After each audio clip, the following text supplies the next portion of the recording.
Jackie, will call the roll.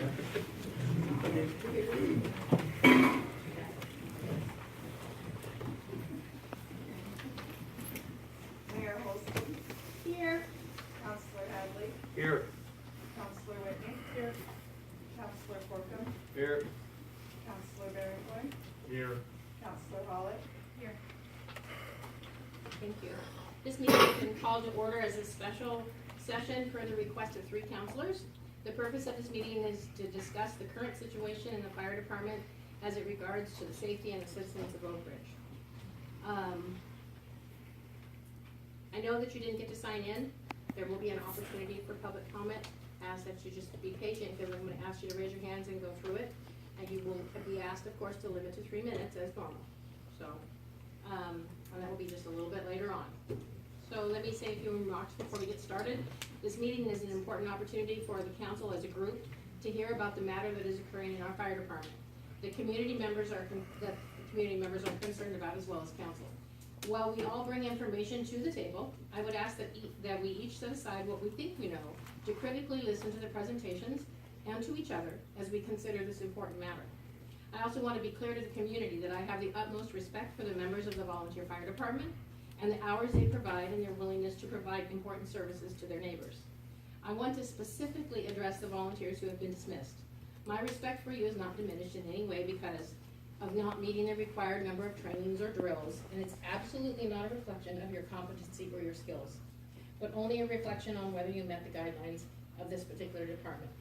Community members, I hope that you hear tonight information that relieves your worries about our fire and safety coverage.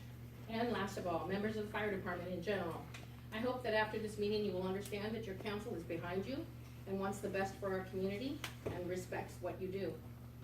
So I'm going to ask Rick to read the agenda bill, please. The agenda title is to discuss the current situation in the fire department in regards to the safety of citizens of Oakridge. Staff report. The issue, several volunteers have failed to meet the Oakridge EMS and fire department requirements. Notices were sent out to advise them of potential dismissal for the volunteer program. Several volunteers failed to show up for required training or contact the department to work out a way to meet requirements and were subsequently dismissed as a volunteer for the fire department. The lack of volunteers can be viewed as a potential risk to the safety of the citizens of Oakridge. A little background, the fire department has a history of volunteers. The program has always had required membership requirements. Those requirements are needed to provide an effective, trained, and cohesive responses to emergencies. Inactive members, or those not meeting the requirements, have long been an issue. While the city values and the contribution of each volunteer, we also must recognize the need to make sure that adequate requirements are enforced to ensure the safety of all. Letters were sent to alert those who were lacking in requirements and a chance to remedy the situation, to allow individuals the chance to contact the fire chief for possible course of action to maintain active status. While some chose to take advantage of this, some did not. Those who did not were sent letters that they had been dismissed as a volunteer. The practice of requiring training for volunteers does not only happen in the fire EMS department, but also exists in the volunteer reserve program in the police department. Lack of training for those individuals acting in the field can equally be a danger or risk to citizens by poorly understood techniques, not understanding how individuals are expected to interact, and the lack of knowledge of new or unused equipment. Furthermore, the lack of ability or lack of desire to meet said training can be viewed as insubordination that can ultimately put the citizens and the city at risk. We must separate emotional responses from this equation and put the safety of our citizens, paid staff, as well as volunteers first. Just as a coach will not allow a player who has not shown up to practices to play, we cannot allow volunteers who have not been active to participate. And just as a player will be removed from a team for not showing up repeatedly at practices, the city must also regrettably dismiss those who do not meet the requirements. Thank you for reading that. So at this time, I'm going to ask Chief Hanson to do. You have a presentation, or you have some information you want to give us? We do. Okay. So, and how long will that take, you think? And do you need the lights off, lights down? Lights down would be good. How long depends on 9 o'clock, and if there's any questions, Okay. feel free to interrupt. So make sure that, If you have questions, please raise your hands. Sure. That way we can give us a chance to go through I it. don't know, Oh, yes.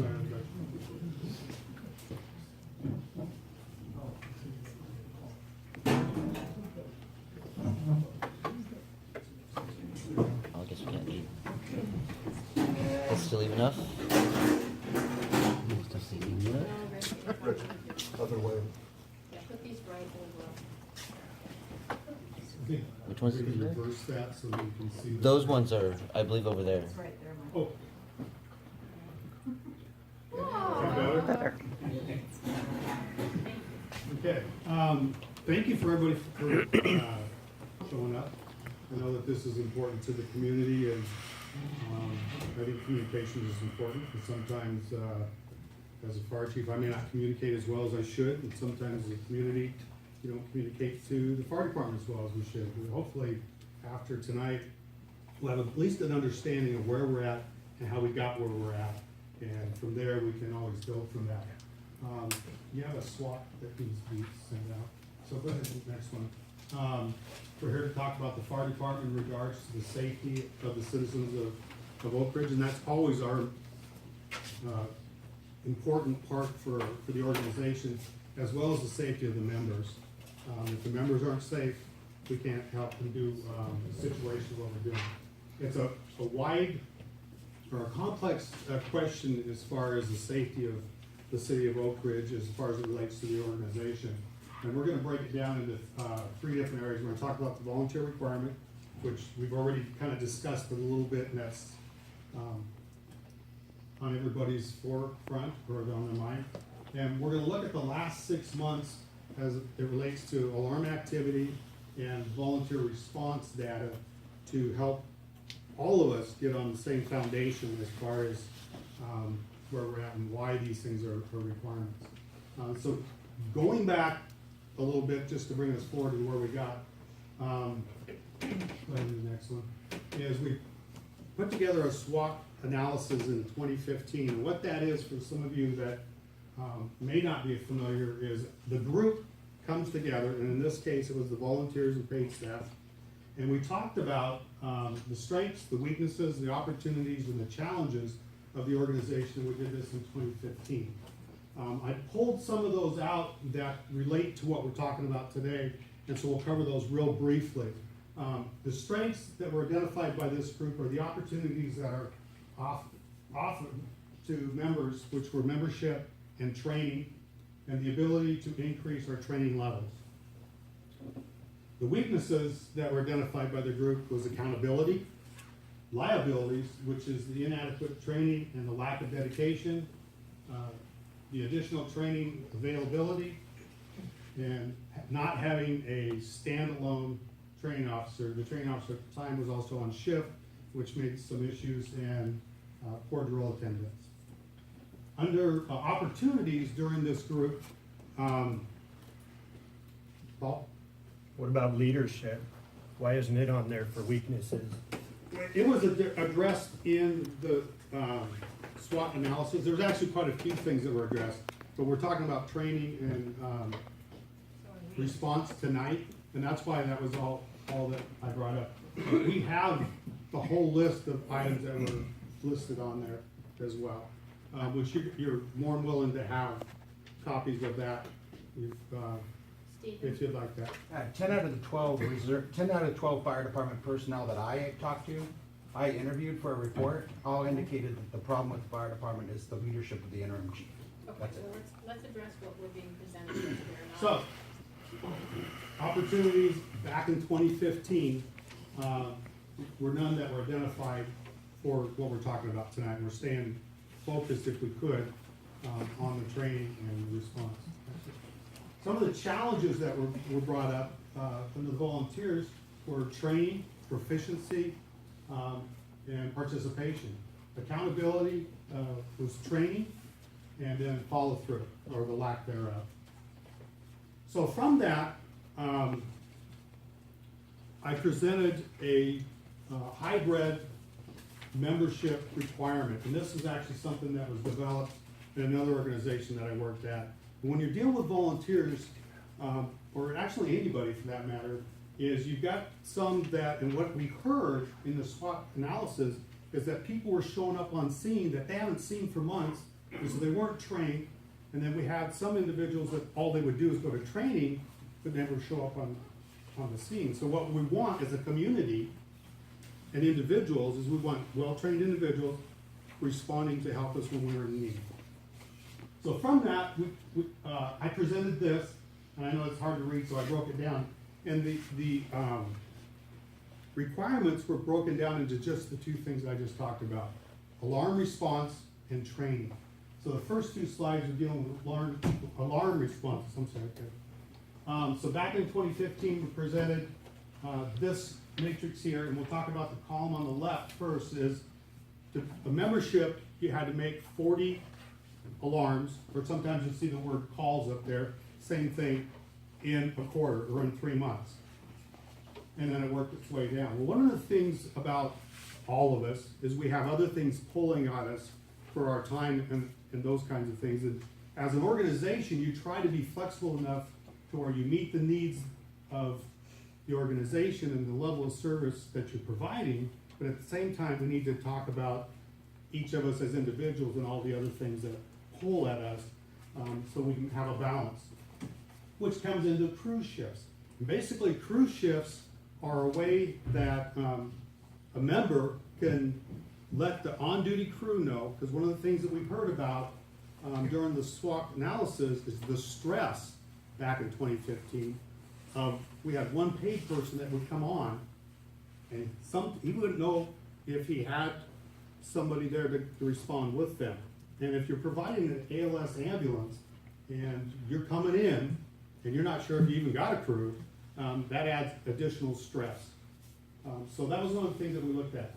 But back to the crew shifts, what that is as a volunteer, I could call the station, let them know that for the next 4 hours, 8 hours, if you get a call, I'm gonna go, but I'm not gonna be at the station. I could be home cutting my grass, I could be doing whatever.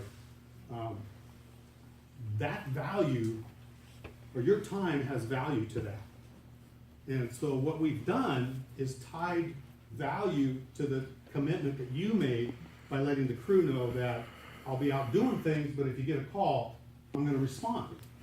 And so the next one, this here, happens to be here, is how we, Can I ask Don? oh, go ahead. It's okay. Yeah, on that previous slide, my question is, does do the two columns correlate? So in other words, if you only went on 12 alarms, but you also did 12 Crew crew shifts. shifts, then you have completed the amount Correct, necessary. absolutely, absolutely. And So- Yeah. you're correct, you're spot on. So going back to putting value to your time and your commitment to the organization, is the way we broke it down. So if you said that I'm gonna be available for 4 hours, that was worth a quarter of a crew shift.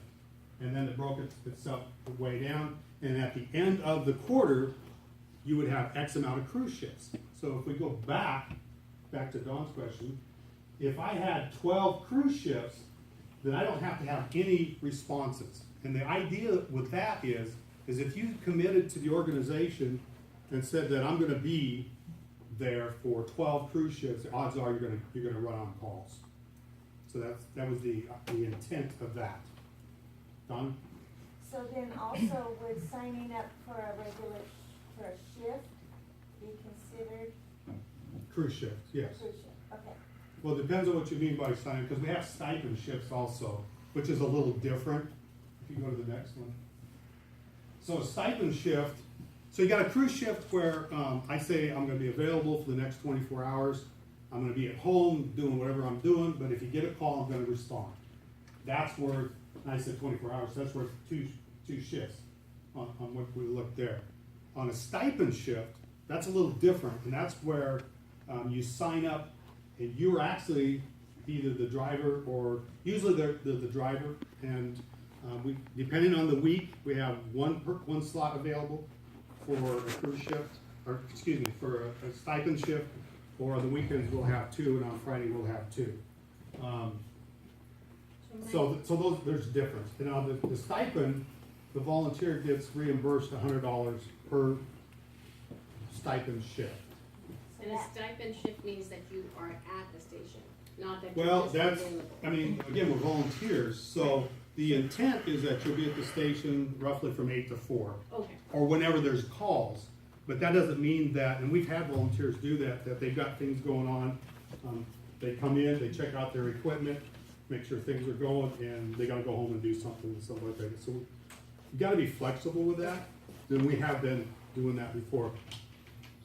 Steve, did you have a question? I just was wondering how you can force volunteers to do mandatory shifts and then fire them if they don't do that. That's. First off, we don't mandatory volunteers to You are do forcing shifts. them. You just showed me that list where you showed your mandatory. You're basically saying that if you don't respond to this amount of calls or do this amount of shifts, you're fired. Well, That's first off- mandatory. That's Okay. not The volunteer. requirements to be a member is correct. That is training requirements set out by the state. That's all. And we'll go through it. All right. We're not different from a lot of other organizations when it comes from that. And, okay, go ahead, Paul. So if it's not mandatory to be there from 8 to 4 on a stipend shift, then how come when Tim Whitaker was still here, one of the volunteers got wrote up for being late? Each lieutenant was given their own shift. And as a volunteer, we're kind of getting off track here a little bit, Yeah. but as a volunteer, you choose to sign up with who you want to work with. Example, you and Melissa work predominantly with Scott. That's your choice. And as volunteers, you get to do that. Now, how Scott runs his shift with you guys is between you guys. So each lieutenant runs it a little differently. And that was back at the beginning, and there was some adjustment periods. And this whole program has really only been going since 2016 for us. So there's been some adjustments in that. But the intent is that you're there from 8 to 4, but that doesn't necessarily always happen. Chrissy?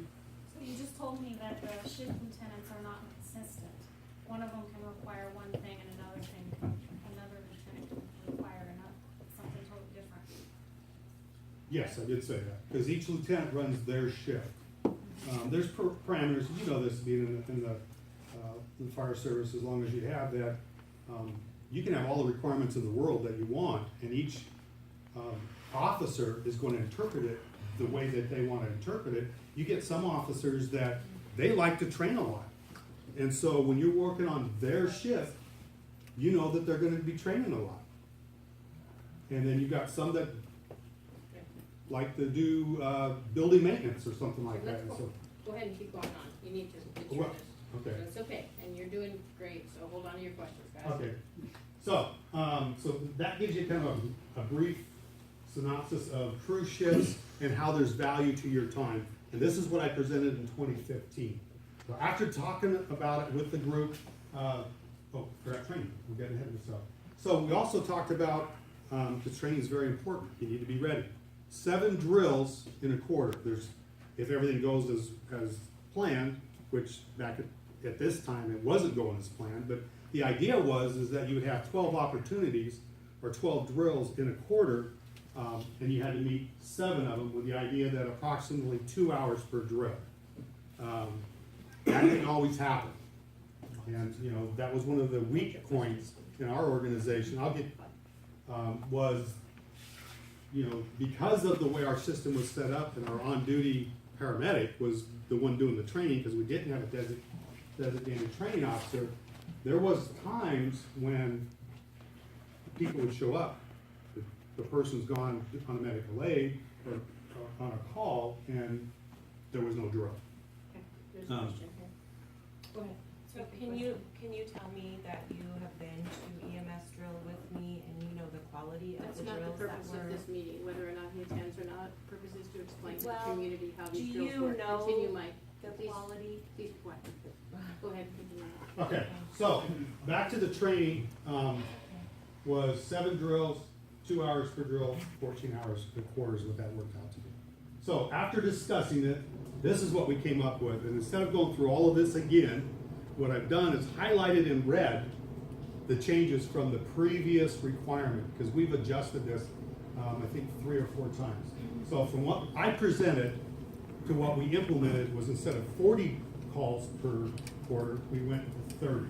Next one, please. We added the 24-hour 2 shifts for members other than before, because it was just said stipend. Yes. Wherever you were when you got this set up, how many calls did they average per month, day, year? I think there were 2,000.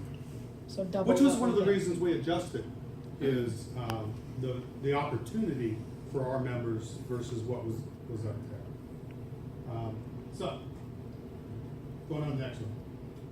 So again, January 1st, this is what was being presented, is we added to the training section, portion of it was to help get instructors, because we're relying on our paid staff, is if there was a lead instructor, they would get credit for half a shift, or a part-time instructor, or an assistant instructor would get credit for a quarter shift. Now the shifts, what we're talking about here, is back to the crew shifts, because we're not reducing the amount of hours for training, because that is important. So, that was there. So I put out a memo on January, I can't read it, January 8th, saying that effective January 1st, that this is our requirements and this is what we're gonna use going forward. We let this play out for 3 months, and then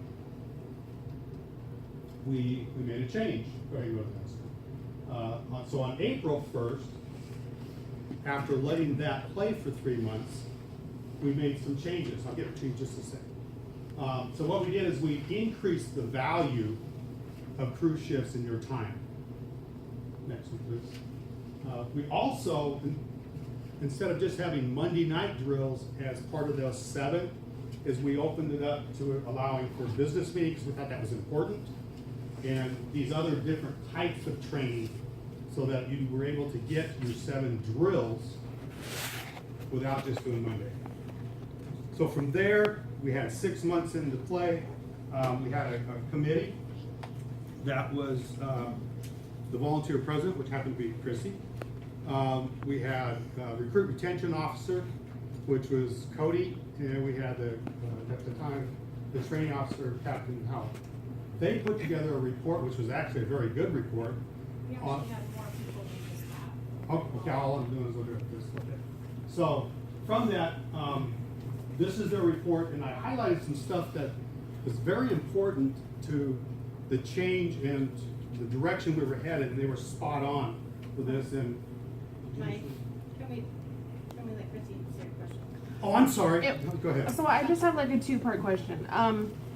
So it looks like for the average person here, we might not understand like your shifts, your stipends, your whatever drills, but it looks like it's forever kind of evolving and changing. You're saying that you're always adapting it. How does that rank towards what our state average for requirements Good question. stacks up? And we'll get to that. So we are in line with a lot of those. The only area that I would say that 14 hours per quarter would supersede what you would call a state requirement would be dealing with EMS. And EMS is on a 2-year recertification. And, you know, for example, EMR, which is what I am, I've got 12, in 2 years, I only have to train for 12 hours. So my question, I guess, to the community and talking about your safety, do you want somebody coming and help treating you on an EMS type of call that's only trained for 12 hours in a year? So, Let me make so sure I those are the understand issues. what you're saying. So everything, all the other training requirements that we have in place are less, are not any greater than Oregon standards. I've got a slide that will show that. Except for, No, okay. Bar. Okay, Except for that one. So when we get to that slide, I will answer that question. okay, all right. And who's Brenna? Hi, Brenna. Hi. Go ahead. I just, when you made these changes, were they, directed down to your lieutenants, training officers, recruitment retention Well, officer? these were all made Well, with I can tell everybody. you, I yes. joined in May of 16, and I had the 40 hours required. The business meetings, the other things did not count towards my required. And I that was would- in my binder, Okay, well, it shouldn't have been 40 hours because that was never the implemented. 40 calls. I mean, the 40 calls, that was never implemented. I'm just saying, none of these last slides with your red Yeah, highlights were so, in my, without having Connie binder. here to talk about your binder and that, I really don't want to get into individual, and you because really I can't do that right now. But you didn't answer my question, was this relayed down to your lieutenants, Yes, training it officers? was related and to everybody else? everybody, yes. Go ahead. Oh. Back a slide, it says pump operator. I took that class and they never finished it. So I was never certified as a pumper operator. Thank you. Chrissy? So, your hours for EMS, you're not including actual work hours where they're on a call, where No. for our members, one transport is 3 hours. So for instance, if somebody has 30 some odd hours for 2 years is what they need for their EMTI certification, 36 hours, there is also 3 hours on every transport that they've got, well, actually more like an hour and a half. Patient care time on, at the site, and patient care ambulance that also should be included to these people's proficiency.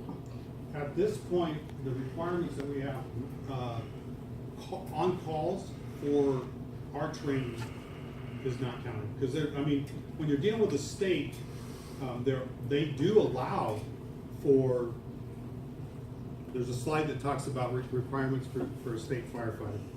Basically, it's 60 hours for basic firefighter, and you can either get that with 60 hours, or you can get it in a combination of ways.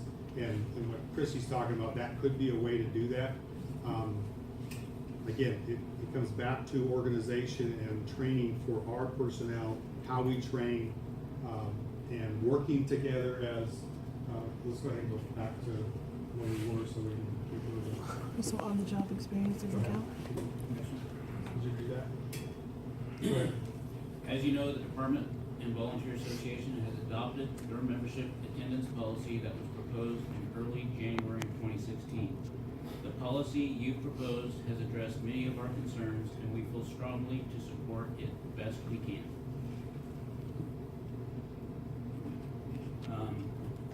First and foremost, inactive members are a risk to our safety and pose a potential liability. We find ourselves unable to do our jobs adequately when we are doubting our partners' knowledge or skills. Having untrained members responding or participating in emergency operations is a lawsuit waiting to happen. The days of just having names on a roster are long gone. We are about quality, not quantity.